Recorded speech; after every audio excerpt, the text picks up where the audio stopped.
Selamat Paskah bagi kita sekalian, umat percaya dimanapun kita berada. Paskah berarti melewati. Kata itu mengingatkan sebuah peristiwa. Itulah di mana anak-anak sulung bangsa Mesir dibinasakan. Tetapi anak-anak sulung bangsa Israel terlewatkan dari kematian, karena di depan pintu mereka masing-masing sebelumnya telah dioleskan darah anak domba. Dan itu peristiwa diperingati sebagai peristiwa Paskah. Tapi bagi kita, orang-orang yang hidup dan percaya akan kematian dan kebangkitan Yesus, Paskah adalah dilewatkan dari kematian akibat dosa, dilewatkan dari kematian kekal akibat dosa, karena Yesus mati bagi kita dan hidup bagi kita. Pertanyaan yang paling penting yang boleh kita ajukan di saat memperingati Paskah ini. Pertanyaan pertama, Paskah itu atau Paskah kematian Yesus bagi kita? Paskah kebangkitan Yesus bagi kita? Yang kedua, pertanyaan reflektif yang penting bagi kita adalah Paskah hidup kita dalam Yesus. Paskah. Pas berarti tepat atau tembakan yang pas benar. Pas berarti juga yang kurang dan juga tidak lebih. Kita akan menelusuri jawaban pertanyaan. Paskah kematian dan kebangkitan Yesus itu bagi kita? Paskah hidup kita di dalam Yesus? Paskah itu. Sebelum kita menjawab, saya melihat banyak hal yang tidak pas di sini. Background tidak pas, musik tidak pas, dan penampilan saya pun tidak pas. Kita ubah dulu, baru nanti kita lanjut.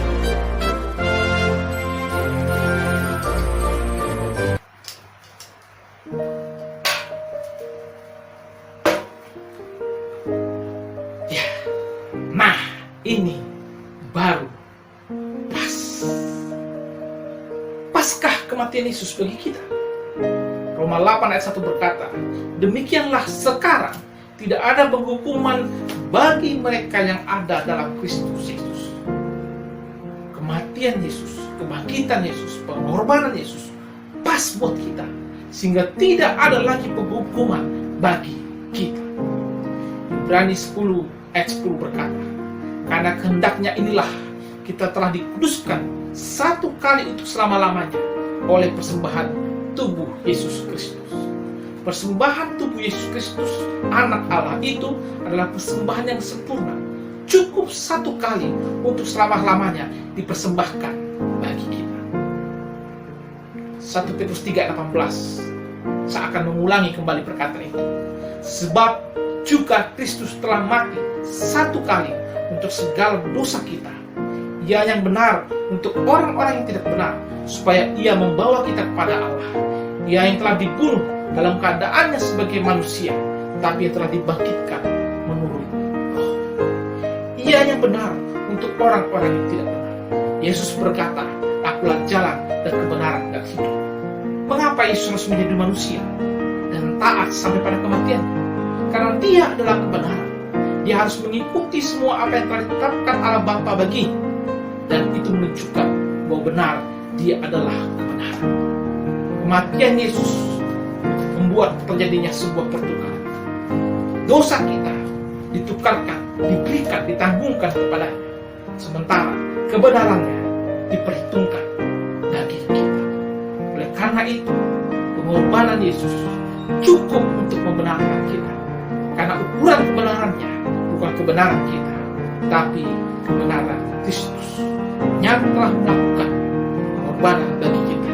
Dia taat sampai kematiannya. Roma 8 ayat 31 sampai 39 mengajarkan kita banyak hal. Apakah kematian Yesus itu pas buat kita? Paskah itu. Roma 8 ayat 31 berkata sampai dengan ayat 39. Sebab itu apakah yang akan kita katakan tentang semuanya itu? Jika Allah di pihak kita, siapakah yang akan melawan kita? Ia yang tidak menyayangkan anaknya sendiri, tetapi yang menyerahkan nyawanya bagi kita semua. Bagaimanakah mungkin Dia tidak mengaruniakan segala sesuatu kepada kita bersama-sama dengan Dia? Siapakah yang akan menggugat orang-orang pilihan Allah? Allah yang membenarkan mereka. Siapakah yang akan menghukum mereka? Kristus Yesus telah mati, bahkan lebih lagi yang telah bangkit, yang duduk di sebelah kanan Allah, yang malah menjadi pembela bagi kita. Siapakah yang akan memisahkan kita dari kasih Kristus? Penindasan, atau kesesakan, atau penganiayaan, atau kelaparan, atau ketelanjangan, atau bahaya, atau pedang? Seperti ada tertulis, oleh karena Engkau, kami ada dalam bahaya maut sepanjang hari. Kami telah dianggap sebagai domba-domba sembelihan. Tetapi dalam semuanya itu, kita lebih daripada orang-orang yang menang oleh Dia yang telah mengasihi kita. Sebab aku yakin bahwa baik maut maupun hidup, baik malaikat-malaikat maupun pemerintah-pemerintah, yang baik yang ada sekarang maupun yang akan datang, atau kuasa-kuasa baik yang ada di atas maupun yang ada di bawah, ataupun sesuatu makhluk lain, tidak akan dapat memisahkan kita dari kasih Allah yang ada dalam Kristus Tuhan kita. Kalau kita membaca nats ini, kita yakin bahwa kematian Yesus, kebangkitan Yesus pas buat kita, cukup buat kita, tidak kurang, tidak lebih. Cukup untuk meyakinkan kita akan keselamatan kita, cukup untuk meyakinkan kita akan pemeliharaan Allah. Karena kalau anaknya saja diserahkan, apalagi sesuatu yang lain, pasti Tuhan berikan bagi kita sesuai dengan rancangannya bagi kehidupan kita. Pas untuk membuat kita tidak terpisah dari kasih Allah. Pertanyaan kedua yang penting kita jawab, kita renungkan di dalam memperingati Paskah tahun 2020 yang spesial ini. Paskah hidup kita dalam Yesus. 1 Korintus 6 ayat 19-20 berkata, apakah kamu tidak tahu bahwa tubuhmu adalah bait Roh Kudus yang ada di dalam kamu, yang kamu terima dari Allah, dan bahwa dirimu bukanlah milikmu sendiri, sebab kamu telah ditebus dengan harga lunas. Karena itu muliakanlah Allah dengan tubuh. Sekali lagi, pengorbanan Yesus cukup, pas, tidak kurang, tidak lebih untuk menebus hidup kita dari belenggu dosa. Tapi yang harus kita lakukan adalah kita harus menjadikan tubuh kita sebagai bait Roh Kudus. Kita menjadikan diri kita, hidup kita sebagai tempat di mana Allah dimuliakan. 1 Korintus 7 ayat 23 berkata, kamu telah ditebus dengan harga lunas. Karena itu, janganlah kamu menjadi budak manusia.